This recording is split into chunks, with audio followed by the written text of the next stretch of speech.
جب اپنے دل صاف رکھیں گے تو دل پھر آئینے کی مانند ہوگا، پھر اس آئینے میں دیکھیں گے تو پھر خیر ہی نظر آئے گی۔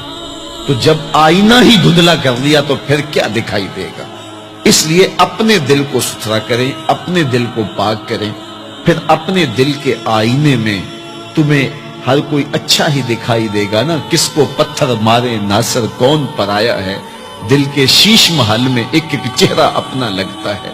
تو پھر دل مصفا ہو گیا، دل مزکا ہو گیا، تو پھر جو ہے وہ پاکیزگی ہی پاکیزگی ہے، نور ہی نور ہے۔ خشیت الہی جب بندہ مومن کے اندر اتر آتی ہے تو پھر اس کا اندر سنورنے لگ جاتا ہے۔ جہاں کوئی کیمرہ نہیں ہوتا، جہاں کوئی ایجنسی نہیں ہوتی، جہاں کوئی دیکھنے والا نہیں ہوتا، وہاں یہ خوف طاری ہوتا ہے کہ میرا رب مجھے دیکھ رہا ہے، اور یہ تصور انسان کی زندگی کے اندر خیر لاتا ہے۔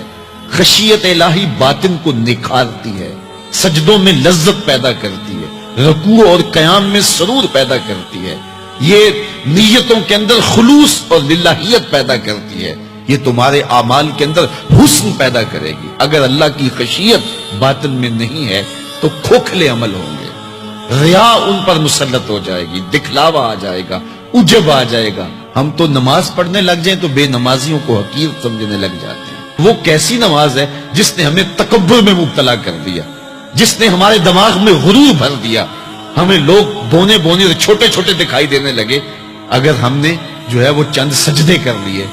لیکن وہ لوگ جو خشیت الہی کے نور میں پرورش پاتے رہے، وہ ساری زندگیاں عبادت میں گزارنے کے بعد پھر بھی روتے تھے، پتہ نہیں ہماری باتیں بھی قبول ہوئی ہے کہ نہیں۔ حضرت سری سکتی رضی اللہ تعالی عنہ دن میں کئی بار آئینہ دیکھتے تھے اور اپنے چہرے پہ ہاتھ پھیر کے دیکھتے تھے، کہیں میرے گناہوں کے سبب سے میرا چہرہ سیاہ تو نہیں ہو گیا۔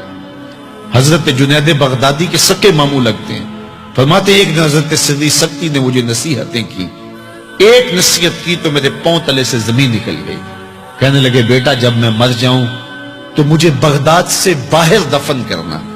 تو میں نے کہا کہ حضرت لوگ تو بغداد میں دفن ہونے کو ترستے ہیں، تو آپ کہتے ہیں مجھے بغداد سے باہر دفن کرنا؟ تو حضرت سری سکتی رضی اللہ تعالیٰ عنہ فرمانے لگے کہ اے جنید میں ڈرتا ہوں میری بدعمالیوں کی وجہ سے بغداد کی مٹی مجھے قبول کرنے سے انکار نہ کر دے۔ یہ وہ لوگ تھے تتجافا جنوبہم عن المضاجع، جن کی کروٹیں خوف و طمع میں بستروں سے الگ رہتی تھی اور اللہ کو پکارا کرتے تھے، راتوں کی تنہائیوں میں اٹھ کے راتوں کو آباد رکھا کرتے تھے۔ حضرت شیخ سعدی نے لکھا ہے کہ مطاف میں ایک شخص کنکروں پہ پیشانی رکھ کے رو رہا ہے اور کیا کہتا ہے، اللہ مجھے معاف کر دے نہیں تو قیامت کے دن نابینا اٹھانا، تیرا کیا تیرے بندوں کا سامنا نہیں کر پاؤں گا۔ اتنے درد سے روتا ہے کہ سینے میں دل ڈولتے ہیں۔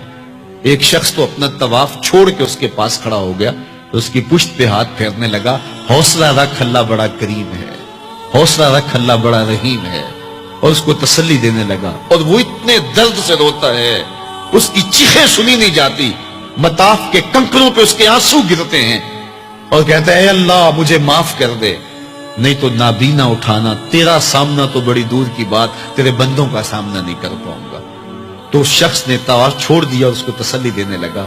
تھوڑی دیر کے بعد وہ شخص جانے لگا، چہرے پہ اس نے پردہ اڑا ہوا تھا۔ تو اس شخص کو تجسس تھا کہ میں دیکھوں یہ کون ہے جو اتنے درد سے روتا ہے اور اس کو سمجھاؤں کہ اللہ بڑا کریم ہے۔ تو وہ اس کے پیچھے چل پڑا۔ تو جب اس شخص نے نقاب سے پردہ اٹھایا تو اس شخص کی چیخیں نکل گئی، فائزہ ہوا الشیخ عبد القادر جیلانی۔ تو یہ زاروں کے تار رونے والا شیخ عبد القادر جیلانی تھا۔ آج پیر کہتا ہے کہ میں تمہیں بخشوا دوں گا، ضمانت فراہم کر رہا ہے۔